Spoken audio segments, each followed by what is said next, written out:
installation fee lang. Pero dito 10,000. Ang case lang dito sa for building R po, sold out na. For building Q, ang available na lang mostly is high zone sa building P, pero limited na lang. Po sir, ito yung outer unit natin. Sa ganito sir, dun sa building P at building Q, 10K lang ang cash out ng ganito. Pero sa monthly, almost same sila. Mas mataas lang dito sa building na to, sa building ni Ma'am Golda, ng mga nasa 300 pesos sa monthly. Opo.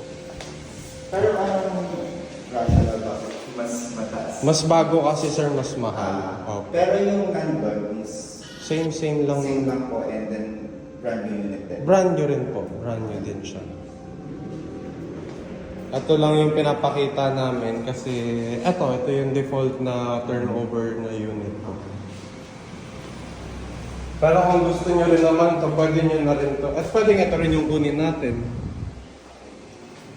Pero pag-viewing naman tayo sir na mga unit once pipili na kayo. Ito yung unit na pinag-i-stayan nyo po kapag walang kahit ano. Ito siya. Ito yung actual turnover.